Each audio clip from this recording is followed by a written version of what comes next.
Hello and welcome to Purely Academic, your potentially educational podcast for the month of April 2025. I'm Dr. Jonathan Lack. And I'm Sean Chapman. So let's do the show and tell. All right, let me start with, I think, the more interesting one I have here, which I've been watching a new anime, one that I was planning on finishing because I wanted to talk about on the show and tell, but then I hit a certain road bump, which is I have been watching Nadia, The Secret of Blue Water, or Fushigi no Umi no Nadia, as it's known in Japan, or as the episode titles will tell you, Nadia's Secret Blue Water, because they sing the title, and it's very good. So this is, if people are not familiar with it, this is one of Hideaki Anno's very early series that he did. This 1990 to 1991, Studio Gainax. This show is sort of infamous as being both like a very famous show, but also the show that almost bankrupted Studio Gainax. And that was the thing that like Eva temporarily pulled them into some sort of financial success very temporarily before Gainax shit everything again. But I like to occasionally like go through and watch some stuff that I know that eventually we will probably do on Japanimation Station, and Nadia is definitely one of those things that I'm sure will come up one day. So I've been watching it on the G-Kids Blu-ray release, and it is a very cool show that gets eventually to a very weird part, which I'll talk about in a second, which is why I have not finished it yet. But so I went into this not really knowing anything about Nadia. All I knew about it was kind of, I knew it had vague elements of Jules Verne's, The 20,000 Leagues Under the Sea was incorporated into it. I knew it was like Miyazaki-related project that eventually Anno took, and then I knew the whole thing that eventually it was successful until it cost so much money that they almost went bankrupt. That's all I knew. So I didn't know anything really about the characters. It's a very interesting show. So it does pull in certain concepts from 20,000 Leagues Under the Sea. There's like the Nautilus as like a big submarine. You've got Captain Nemo, who's voiced by Otsuka Akio, which is fucking great.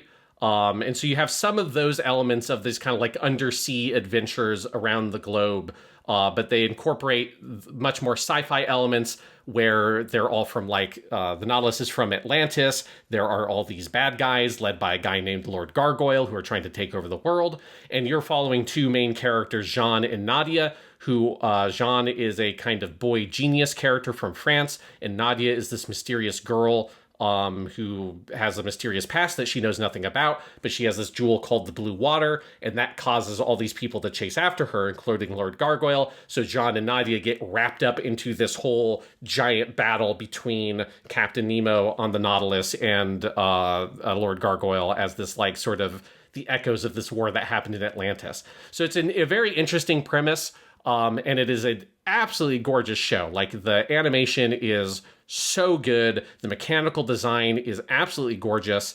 And the characters are really well done and very vivid. It takes a long time to get started, which was a complaint I had early on. It's the kind of thing where if Tomino had directed this show, he probably would be at episode 3 when this show is like at episode 9. Like it takes a long time for it to get to its core premise. But once you have the main characters, they're all on the Nautilus, you have like your episode of the week, here's some other adventure they are in their submarine, there's lots of cool nautical stuff, there's a whole episode where they fight like a giant squid-looking thing, which is, if you're pulling stuff from 20,000 Leagues Under the Sea, you gotta have a submarine fight a giant squid. And all that stuff is awesome. But then eventually you get to, I believe it's episode 23. And again, I knew nothing about this show. But there is a very infamous thing that now I know is very infamous that happens in this show where they ran out of money while they were making the show. And so they decided at this like big turning point where, light spoilers for a twist that happens. The Nautilus is kind of seemingly destroyed. Jean and Nadia are like out at sea, and they end up drifting onto this deserted island. That's what happens in episode 23. And they are on that deserted island for 1, 2, 3, 4, 5, 6, 7 full episodes. And then they go on some other adventures. I just got them off the island. I was barreling through the show, having a great time. Once I got to them being on the deserted island, it took a lot longer because the show just stops. Basically what happens, and if we ever do a Japanimation Station, I'll do much bigger research on this. But basically, again, they kind of ran out of money. They decided to save money, put a small handful of characters into a single location so they could practiced the fine art of limited animation as far as they could push it in order to save money. So, it's all like the same backgrounds. It's very easy episodes to make. They're like super, super cheap looking. Some of the episodes, the animation gets downright Dororo-esque for attaching it to Japan Animation Station we've been doing, where it's like, it looks super old fashioned in terms of the quality of the animation. It gets very Looney Tunes and very like comedic. And when I say Looney Tunes, I don't mean that like particularly euphemistically. I mean like literally there's a part where Jean like runs off a cliff and then is suspended in air, and he gets a curious look on his face, and he looks down and sees that there's nothing under him, and his eyes bulge out, and he falls into the ground and creates a human-shaped hole in the ground. Like, it literally gets Looney Tunes. And it's very fascinating that section of the show is also directed by Higuchi Shinji, because Hideaki Anno is off in the corner figuring out how do we finish the show, because I know eventually, from what I understand, the ending section of the show, which is like the last 5 episodes or something like that, is really, really good. And I'm excited to get there. I still have a bit to go before I get there. But basically, Higuchi Shinji is like leading a strike team trying to make the cheapest episodes of animation possible. And it is fascinating. Like, they are not good episodes, but it's just crazy. Like I talked about on a podcast a while ago when I was watching Sailor Moon R, that there is an insane episode of Sailor Moon R where all the main characters end up on a tropical island with a dinosaur, and it's just like just an incomprehensible episode of that show.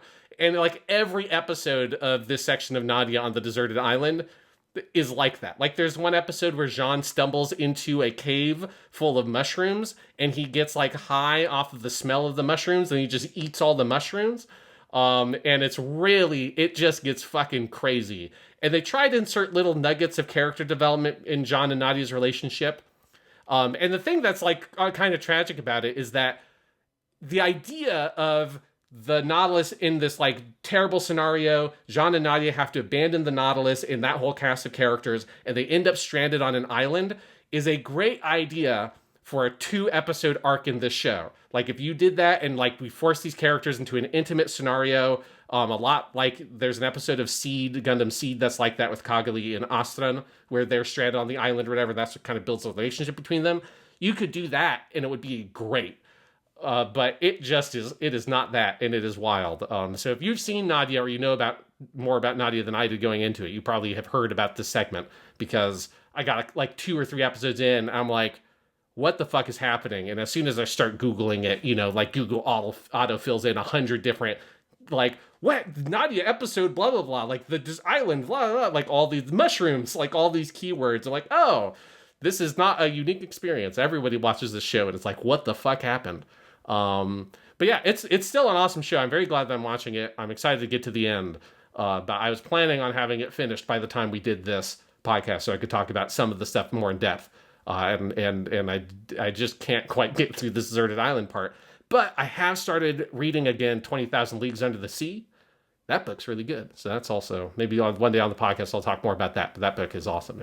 That's awesome. Yeah, I actually forget if I own the G-Kid set of this or not. I would have to go look on my anime shelves, because usually I just would buy something like this and like save it for a rainy day, because I'm definitely interested in this show for all the same reasons. And it's kind of funny. I mean, when you describe the basic premise, that is basically the premise of Laputa, which is also a Jules Verne thing, because Miyazaki wrote the TV pitch before he made Laputa. Then he left and was like, well, I'm still going to make it. I'm just not going to do it under the water. I'm going to do it up in the sky. And so it's kind of funny. It's basically you would be able to watch Hideaki Anno's take on Laputa, which is fun. So I've always wanted to see it. And honestly, hearing that they had to do a 7-episode filler arc on an island with no money makes me even more excited to see it. Like, there's just something perverse that's like, that's awesome. To be clear, there is another filler arc following the deserted island arc where they go to Africa. That I haven't gotten to that yet. So it's not even just 7 episodes. Like, that was the soul crushing part, was me looking through is like, oh my god, like this. It just goes and goes and goes until eventually they pick up the main plot again. Because I think the main plot picks up again at episode 35. Yes, which that is after a recap episode. And I think I am on episode 30. So I've still got 5 more episodes before I get to where the plot happens again. And it's a 39 episode total show. There's a lot of misinformation online where people claim that this happened because either they thought they had more episodes and then they didn't, or people say they thought they were only going to have 24 episodes and they ended up 39. All that's bullshit. They're always going to have 39 episodes based on my research looking at Japanese sources. So this is one of those classic, like, there's a whole narrative about what happened to this show on the English internet that's just wrong. 39 episodes. It tells you in the title card of every episode says 39 episodes on it. They clearly knew what their episode count was going to be. But they just, they made a very, very expensive show. And maybe Gainax was not the most fiscally responsible animation company the world has ever seen, as shocking as that might be for people to hear. Considering someone involved in all that went to jail or something, right? Yes, I mean, the CEO of the company went to jail. Yes. Okay. Yeah. Anyway, it's a funny... Someone was asking me the other day in my animation class, they're like, do you know why Evangelion got so weird at the end? And I'm like, they ran out of money. And they're like, haha, really? I'm like, no. They ran out of money and Gainax doesn't exist anymore because the CEO went to jail, and that's why Anno and everybody made their other stuff at a new studio that is more fiscally responsible. They're like, wow. Because you just don't think that happens, but it happens. Yeah. And apparently, they just didn't learn from their own mistakes because they did, the same thing happened on Nadia in even more spectacular fashion, honestly, in Nadia. Like, it's pretty wild, but I have been enjoying that show a lot. So let me tell you about a show I've been enjoying, Sean, because I am finally in a position to talk about this on this podcast, because I've wrapped up. This has been a rewatch project that's lasted like 2.5 months behind the scenes, is me watching through all of the original Netflix Daredevil show with Charlie Cox and Vincent D'Onofrio. And I was doing that because Disney Plus was premiering the new reboot of the show, Daredevil Born Again, and I wanted to catch up so I could watch the new show. And so I went through, and I think people who are longtime listeners of us will probably remember we did review very enthusiastically Daredevil seasons 1 and 2, and then both of us fell off because The Defenders was apparently, which was the big crossover, because they did Daredevil, they did Jessica Jones, they did Luke Cage, and they did Iron Fist. And basically every one of those shows was less well received than the one before. And then they put out The Defenders, and nobody, if you go back and look at the viewership stats, The Defenders was a disaster. It was both qualitatively and in terms of viewership, the opposite of The Avengers. It killed the Netflix, because those had all been very successful shows up until The Defenders, and then it just killed everything. And so neither of us at the time watched season 3 of Daredevil or finished the show, and then all of that got canceled.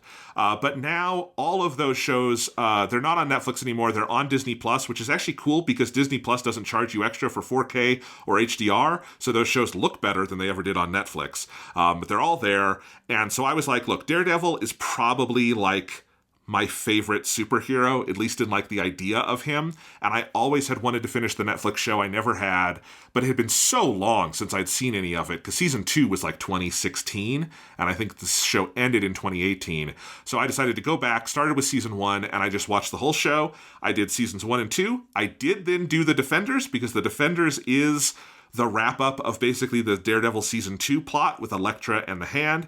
And then I went into season 3, and then I am also now caught up on Daredevil Born Again, which at the time of this recording on Sunday, April 6th, has 2 episodes left to air in its first season. So I'm all caught up on the cinematic worlds of Daredevil. I've also seen the Ben Affleck movie, not since theaters, but I've seen it.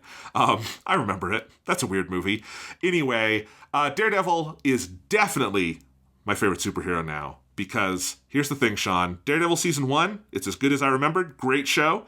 Daredevil season 2, I think it has some rough stuff in the back half with the Hand and the Elektra stuff, but the Punisher half of that season is fucking fantastic. And the first 4 or 5 episodes of that season rock. The Defenders is almost unwatchably bad. Just terrible. The parts that are watchable are Charlie Cox, Kristen Ritter, and Mike Coulter, who plays Luke Cage. They're all good. Finn Jones, who plays Iron Fist, is not. And Sigourney Weaver, inexplicably on that show for 6 episodes, and you can just tell she's never been more miserable in her life, because Sigourney Weaver... she was the bad guy in that. I did what you're doing, other than the Born Again thing, I did this 2 years ago, I think, and I watched all of it, including the Defenders, so I could get to season 3. I had forgotten that Sigourney Weaver. That's impressive, that the character can be so bad and forgettable that you can make me forget Sigourney Weaver was in this thing. Yeah. It's hard to make Sigourney Weaver not the coolest person in the room, but they did it. It's a bad show. But then, like Moses' people being guided through the desert, finally, after 100 years, I made it. I made it to the promised land. And Sean, Daredevil Season 3, I think might be my new favorite superhero media, like, at least in live action. I would put it in the same tier as Spider-Man 2 and Superman the movie. It is up there for me. That is like a perfect season of television. It is a perfect Daredevil story. It has amazing action sequences that are better than anything else Marvel has ever given us.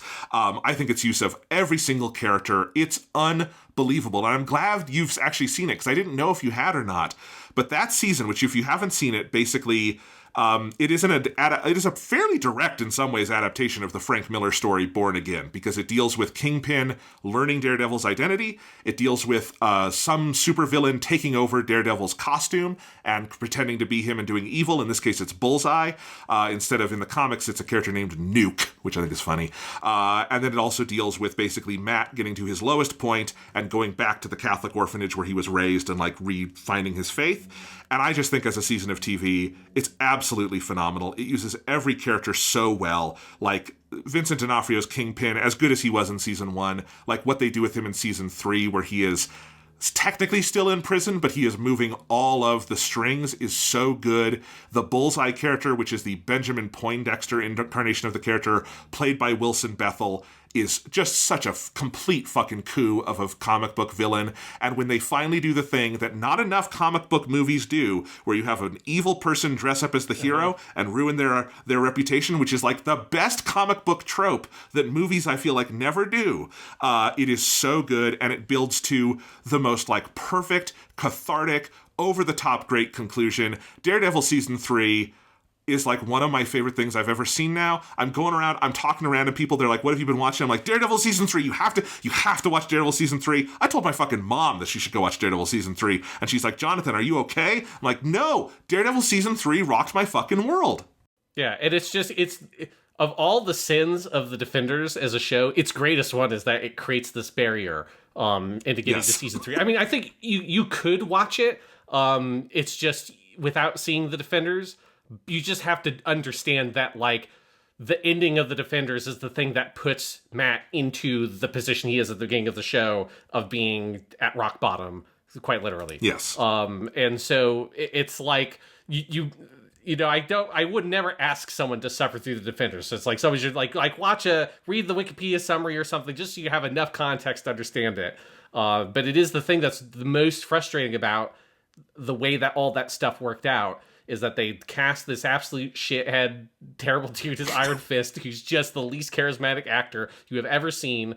And then he just has to be there in all these scenes with these other great actors doing great versions of these great characters. Which, like, you know, I don't even think the Defenders would have been that good with even ignoring the Iron Fist stuff, because I think, like, it's just already pulling on the weakest parts of the existing shows anyways, but it would have been so much more watchable if you didn't also have Iron Fist there. If I could just turn that off and just be like, hey, I get to see Luke Cage and Matt Murdock and Jessica Jones interact, like, that part of the Defenders, I remember being like, oh, that's fun. Like, it's fun to see Jessica Jones and Matt Murdock in scenes together. But then they walk into a room and fucking Iron Fist is there. It ruins everything. They also write him as like this impediment to the team who never helps out and never accomplishes anything and like keeps fucking shit up, and it's just awful. Like, it's also like, even if it's honestly hard to be too mean to the actor, because the way they wrote Iron Fist is so bad. Like, I don't think any actor could have made that work, because instead of like the one thing I know from the comics, Sean, is that Iron Fist and Luke Cage are best buddies, and they hate each other's guts in that show. Why would you write it that way? Who on earth thought that was the right idea? Yeah, it's just, The Defenders is a tragic show, but when you get past it, I mean, I like your Moses metaphor, because I remember that kind of being what it felt like. If I get back to Daredevil, and yeah, season 3, it's just so good, because it also, it's the only one of those Netflix MCU shows they made that I feel like doesn't get super slow, you know? Like, all those shows had, like, perfect. that problem. Daredevil season 1 and 2 have that problem. Jessica Jones had that problem even more. Luke Cage had that problem even more than Jessica Jones did. Like, that's the thing that got worse about each of them as they got along, is they just sagged. And season 3 of Daredevil, like, honestly, it's a lot like Justified, like, is what it felt like to me. It has that same energy. Particularly Bullseye just feels like a fucking Justified character with a superpower, basically, with the way they play him. Like, he's like the fucking dude in the last season of Justified with the mustache. He's just the dick who's, like, always trying to draw up on people with his fucking revolver. Yes. Like, he's just that guy, but he's Bullseye. Like, it's great. It's a great characterization. But they just... it felt like they found this space because we know the characters so well, particularly we know Matt and we know Wilson Fisk so well. By the time you get to season 3, it's just those two characters and the two actors, who are both so fucking good, have so much material and so much room and space to work. And it really has a kind of like Raylan Boyd dynamic from Justified, where they are truly co-leads of the show.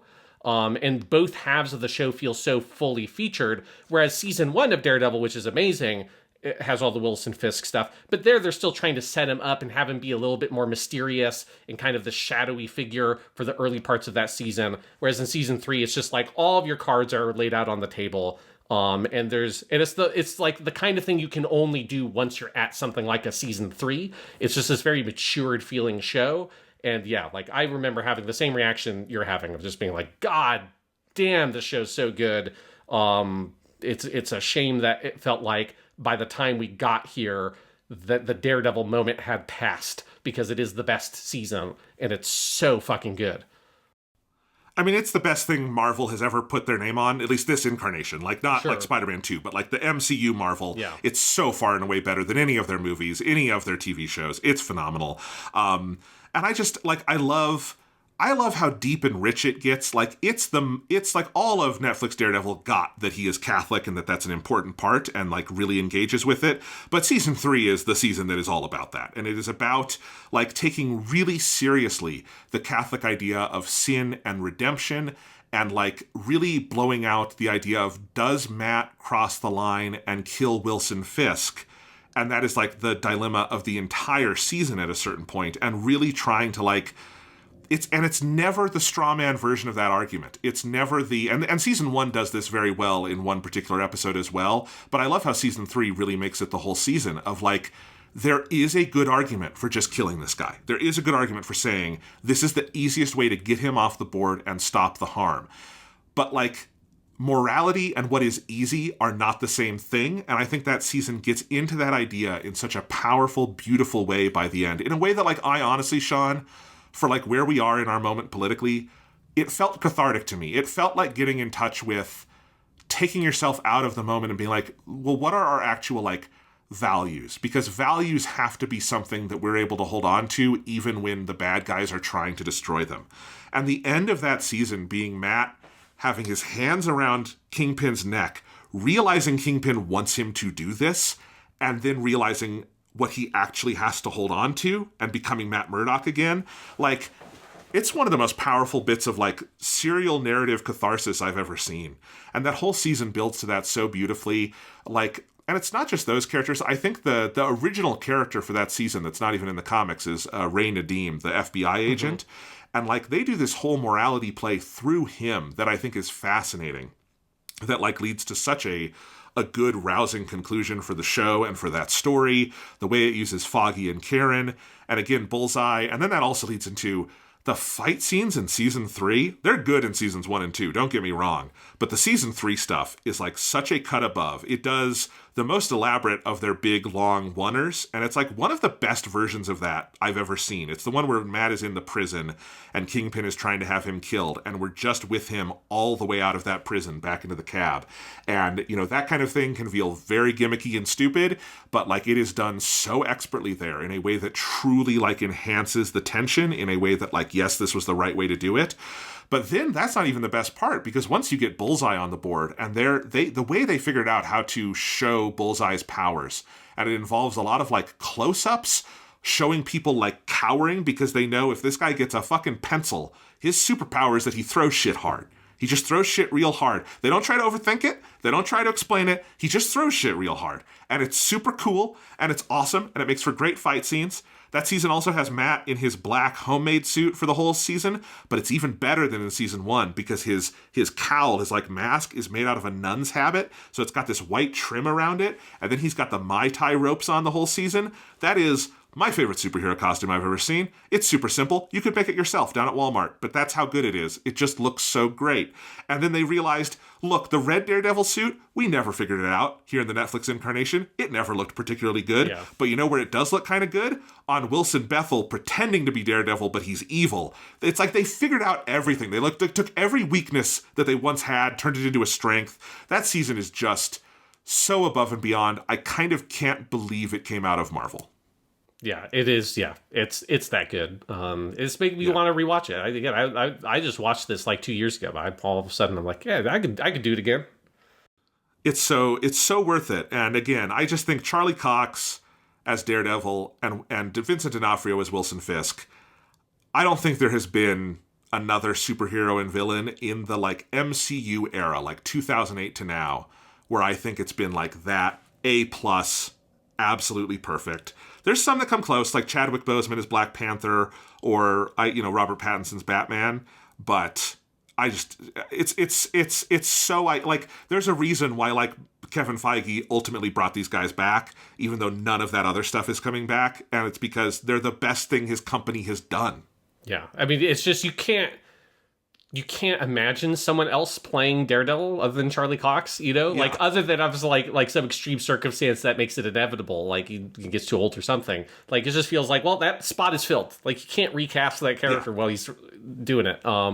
It's just the and it's like that first season in particular was such a phenomenon, like it was just this huge hit. There were so many people that would not normally, I feel like, go in for that kind of thing. And obviously that was also during the height of the MCU and its popularity. But it felt like this like really cool moment where, shit, everybody likes Daredevil. Because I like Daredevil. He's from that like realm of Marvel Comics with like Spider-Man that I particularly really like. That more kind of like grounded Marvel kind of New York street crime kind of stuff that those characters get involved with is my favorite kind of flavor of Marvel. And so there's a huge amount of crossover between Daredevil and Spider-Man. Obviously, Kingpin himself is originally a Spider-Man villain.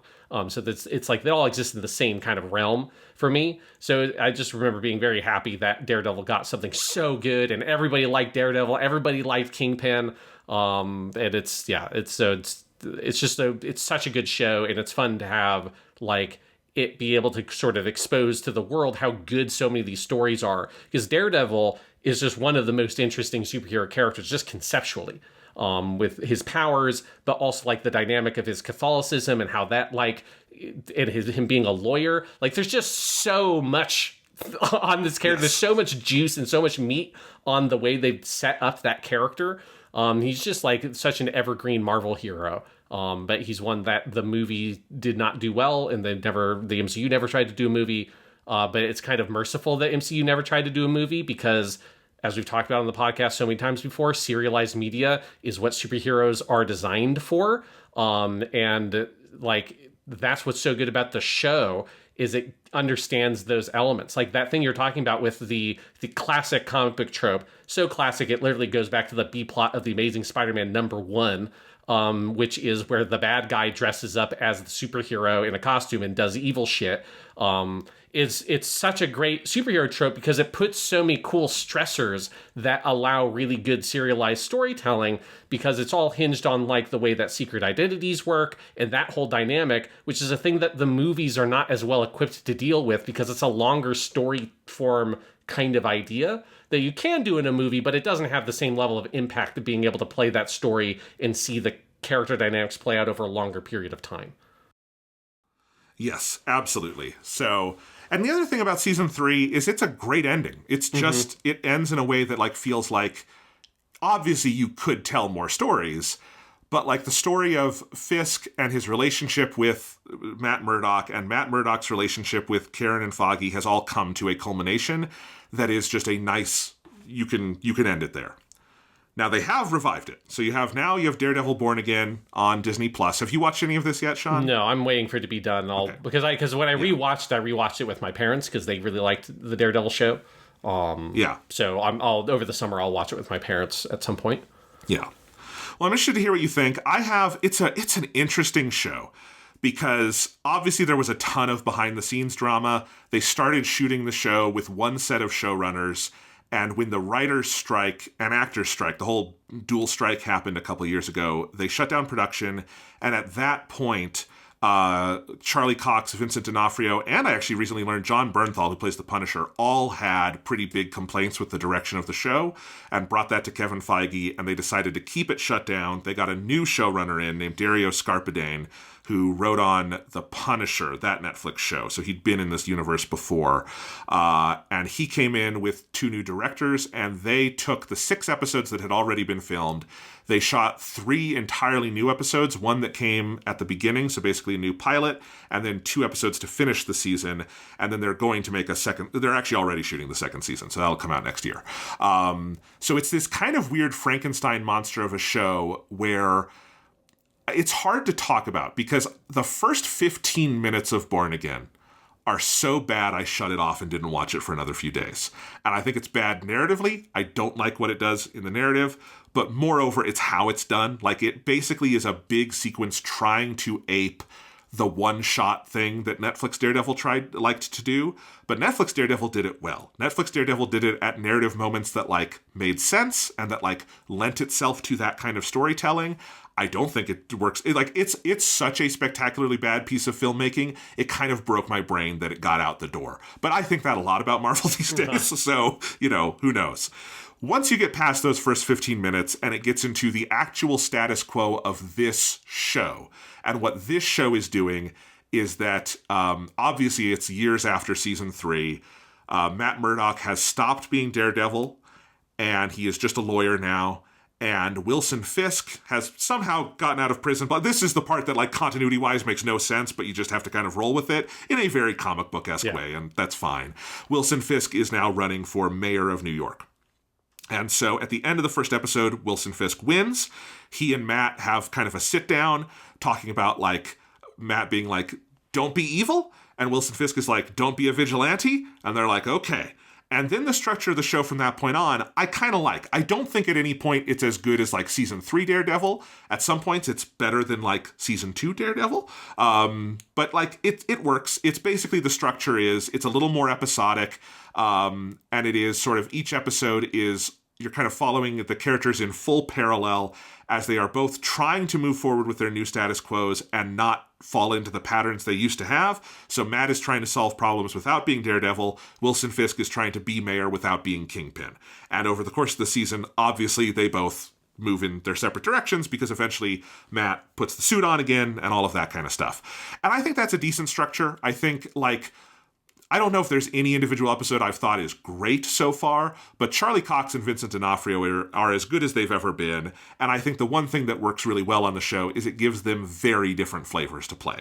Like, especially for Vincent D'Onofrio, because he's playing a Kingpin who seems sincerely wanting to try to be good, like trying to be the mayor of the city and not just for his own personal ends. He actually wants to try to do something better. And Charlie Cox has, like, a very different status quo as Matt Murdock, and his relationship to Daredevil is very different and all of that stuff. And he gets to do more kind of like one-off stories. There's one episode in the middle of the season that is purely standalone where Daredevil is at the bank trying to get a loan when there's a robbery, and so he has to figure out how to handle this situation without revealing that he is Daredevil, all of that stuff. So I kind of like that. Over the course of the season, Wilson Fisk is there, but he is not so far the big bad. So there are other villains that, like, both him and Matt Murdock are kind of coming at from different directions. And so I think all of that is really interesting.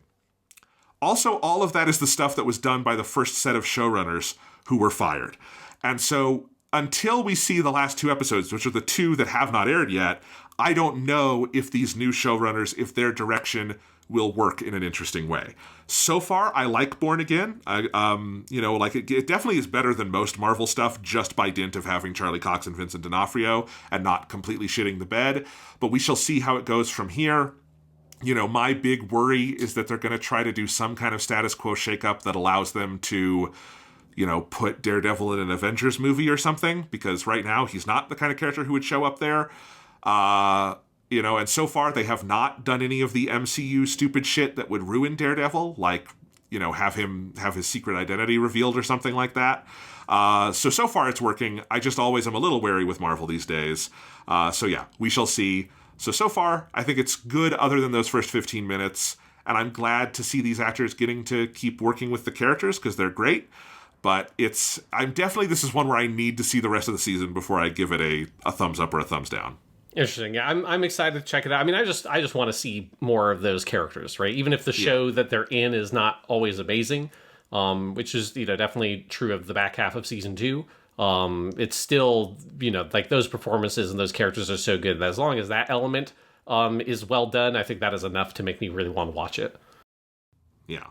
So anyway, it's such a weird show because of all that behind the scenes stuff that we're not really able to get. Again, I don't think we'll really know what this thing is until season 2 is out also, because of what a weird Frankenstein monster it is. Mm-hmm. But yeah, so far I will say it's a lot better than I was worried about with thinking about Daredevil in the MCU, because Daredevil just isn't the kind of character the MCU does. The MCU does not do secret identities. It does not do ground level heroes. Like, its heroes, I was writing about this on Blue Sky last night.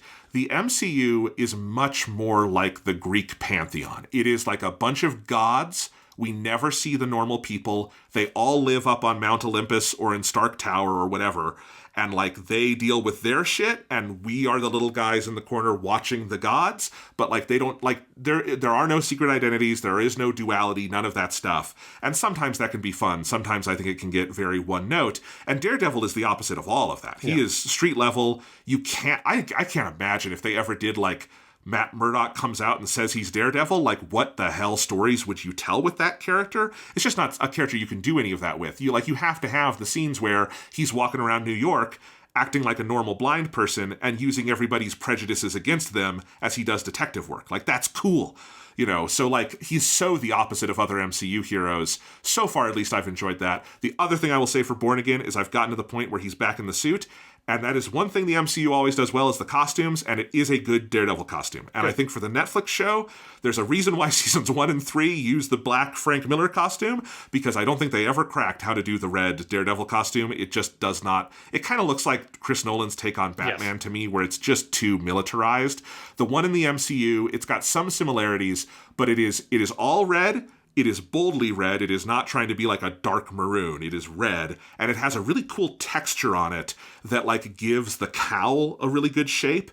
And so that is one thing I really like about Born Again, is it finally has a good Daredevil costume, and that is nice to see. Yeah, that's definitely true. That, like, I feel like a lot of non-MCU superhero stuff it's always been a little bit in that, like, the X-Men movies, I feel like kind of set that tone for a lot of those kinds of superhero suits, that it's like they're just a little too embarrassed to be superhero costumes, and that just makes it really awkward. And I always felt that way about the Daredevil costume and the Netflix show. But I just say they only used it at the very end of season 1, and then it's maybe one of the problems with season 2. It's just that the character never looked quite right as Daredevil, because the costume was not quite right. Yeah. So anyway, that is nice to see, and that is, like, still the one thing the Marvel will always reliably do. Like, they've just got a lock, I guess, on all the good superhero costume designers. So, yeah. But anyway, that's my Daredevil bit. Did you have another thing you wanted to talk about, Sean? Yes, I've been playing some video games. One game I've been playing I'm not going to talk about right now. I just want to shout out is I am deep into Monster Hunter Wilds. That game kicks all kinds of ass. I'll talk about that more on the next Purely Academic. But I have also finished another game that I've been playing, which is Like a Dragon Pirate Yakuza in Hawaii, a title that I have a very hard time remembering, partially because I still just want to call these games Yakuza, but Yakuza Pirate Yakuza in Hawaii would be an absolutely insane title for a product. So, Like a Dragon Pirate Yakuza in Hawaii. This is the, obviously, Like a Dragon / Yakuza game spin-off, much in the vein of Like a Dragon Gaiden, The Man Who Erased His Name, which featured Kiryu set between Yakuza 6 and 7, or kind of during the events of 7. This is a spin-off that features Majima Goto as the sole protagonist. And it is all set post the events of 8, Infinite Wealth. It's very specifically after Infinite Wealth because it refers to a lot of elements specifically from that game. Obviously, it is all set in Hawaii because they built a giant Hawaii map.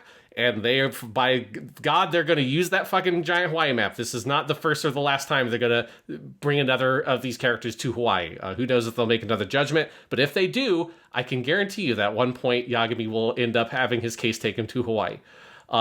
This game, it's awesome. It's also fucking wild. This is definitely the most unhinged one of these games they have made since they did some of the weirder spin-offs like the Yakuza Dead Souls in the PS3 generation, which I know everybody hated. I've not played that one. That's one of the only ones that has not been remade, but that's the zombie one. This is almost a little bit like that conceptually because it is like a genre piece. It's, the Man Who Erased His Name took that spy thing and had the sort of like spy agent stuff, but that was more of a kind of lighter, sort of drizzling on top that gave it that flavor, and Kiryu had that sort of special style of combat. This is, let's like really lean in and let's do the fucking pirate shit. And this game is absolutely bonkers. The plot is basically Majima washes up on a little uninhabited island near Hawaii, and he has lost his memory. And he was going there because there's all the Yakuza post Infinite Wealth are on Nele Island, which is the island that the Palakana religion is from, if you played Infinite Wealth. And they're kind of cleaning up the like aftermath of the events of Yakuza 8. And Majima, as you learn, this literally happens because the most insane cutscene ever in this game you see. Majima's boat that was taking him to that island was attacked by a giant squid and was sunk, and that's how he ends up washing up on an island with amnesia. And you do eventually see that scene in flashback. It's not just they tell you it happens, you fucking see it happen. And it's like the squid is up out of the water. It's on top of the boat. It's fucking crazy. It's great. But that kind of sets the tone for this game. It's fucking nuts, even for one of these games.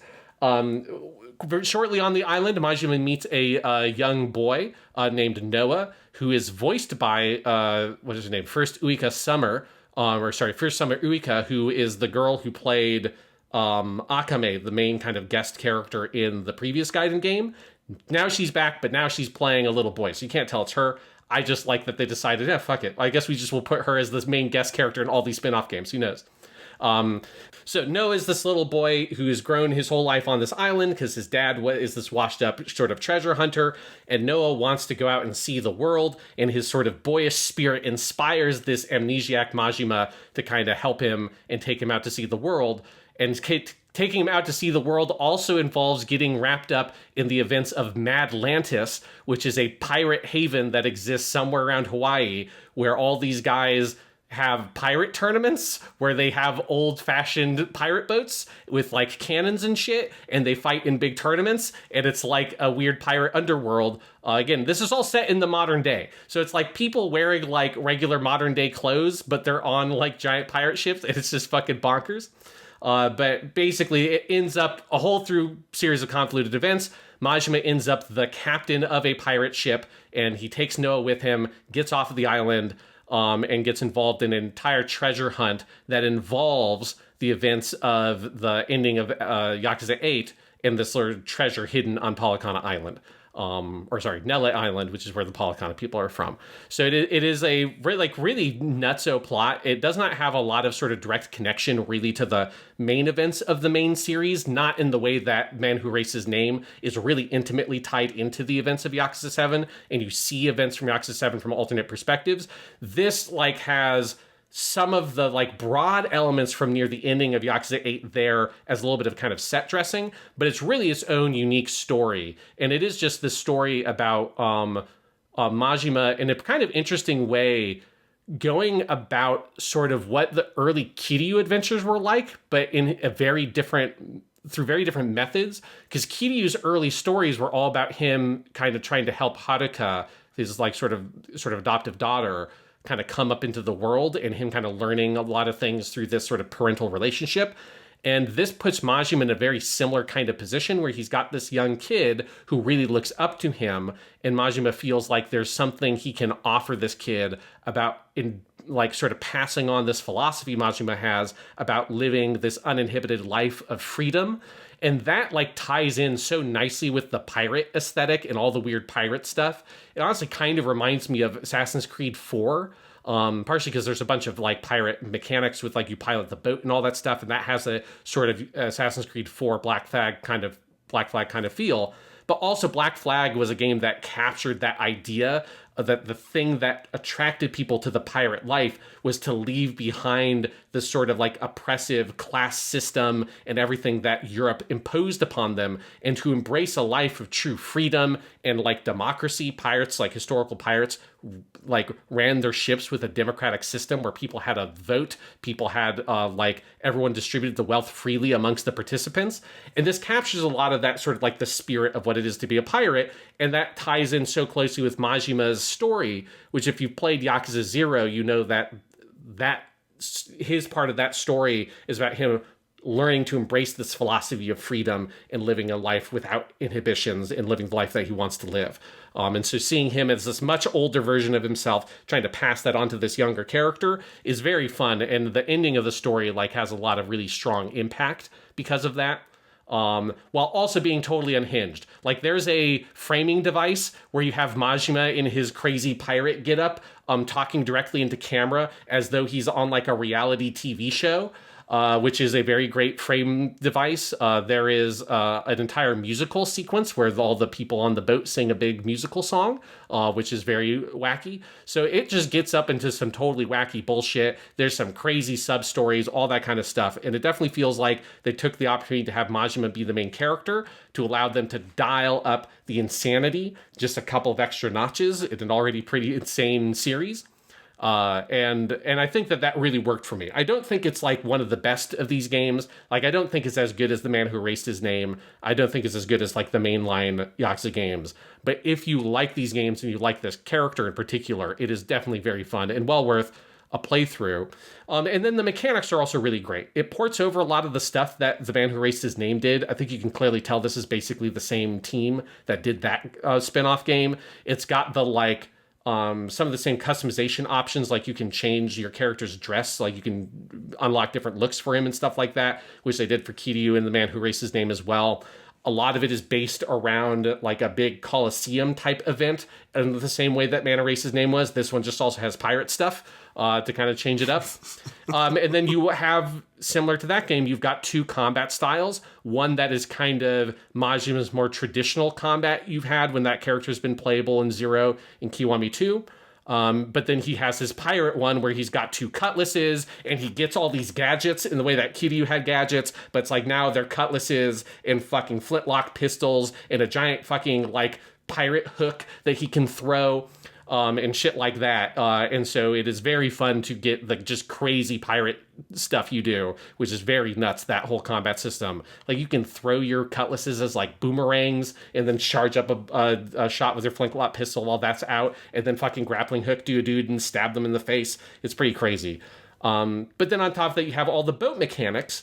And so there is a sort of hub world style structure almost, where you have these kind of mini open world areas that are not very big, but they're kind of the open sea. And there's a bunch of little areas that you can go and dock and kind of load into these little encounters where you go hunt for treasure or fight bad guys.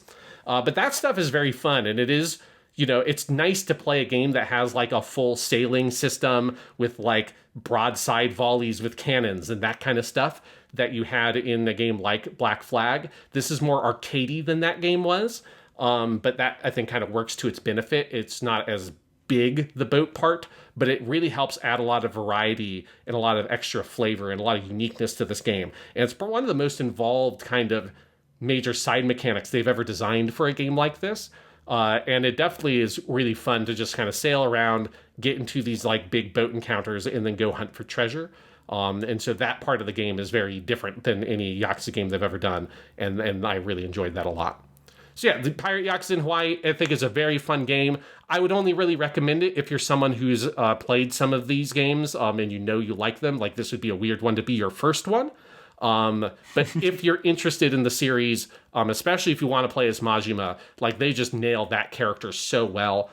The voice performance is, as always, is incredible. But I think the writing around him is really sharp. And so if you enjoyed the Majima's story in Yakuza 0 and you've wanted something that's a little bit more in that style, with that character, like this gets a lot of that same energy and the emotional place, because Majima is just a very different kind of person than Kiryu is, or certainly than Ichiban is from 7 and 8. And so that was very, very fun to play. Awesome. I have one video game thing I can talk about, Sean. Yeah? Which is that I finally finished Dynasty Warriors Origins. Oh, yeah. And I finished all of it. I finished all 3 routes, and I will agree with you 100%. You said this on the podcast last month, that you thought it got more fun after you finish one route and start doing the others, and I thought that was very much true, both because of the gameplay things New Game Plus opens up, but also just getting a fuller sense of the scenario as you see other sides of the conflict. I felt by the end I had a much firmer sense of how all the pieces and all the characters fit together than I did at the start. I will say, I think the Cao Cao route is the worst one to start with because of just how many characters it has and conflicts. I had no real way of knowing that unless I had read the full Romance of the Three Kingdoms.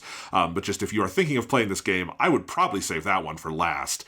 But going through the Liu Bei route and then the Kingdom of Wu route, I really liked that last one because those characters, it's not the actual side you would probably side with if you were doing all this, but the character conflicts there are really cool, and seeing this this poor unfortunate kingdom that keeps losing its rulers to bad luck is a very fun dynamic. And yeah, so I'm still playing around with that game a little bit because there's technically still more I could do in finishing every single top level challenge. But I feel I've played 80 hours of that game. I've gotten a full meal out of it. I got my money's worth, and nothing really new to say about it necessarily, but I do love that game. Oh, it's so good. I did actually end up doing every single challenge, including the one to beat Lu Bu without using items, which is not as hard as I thought it would be. Because I didn't even intentionally try to do that one. I just inevitably ended up replaying it when I was going through doing the Cao Cao route to try to get, there's one alternate ending for each of the routes. And so I was getting that. I was like, oh, well,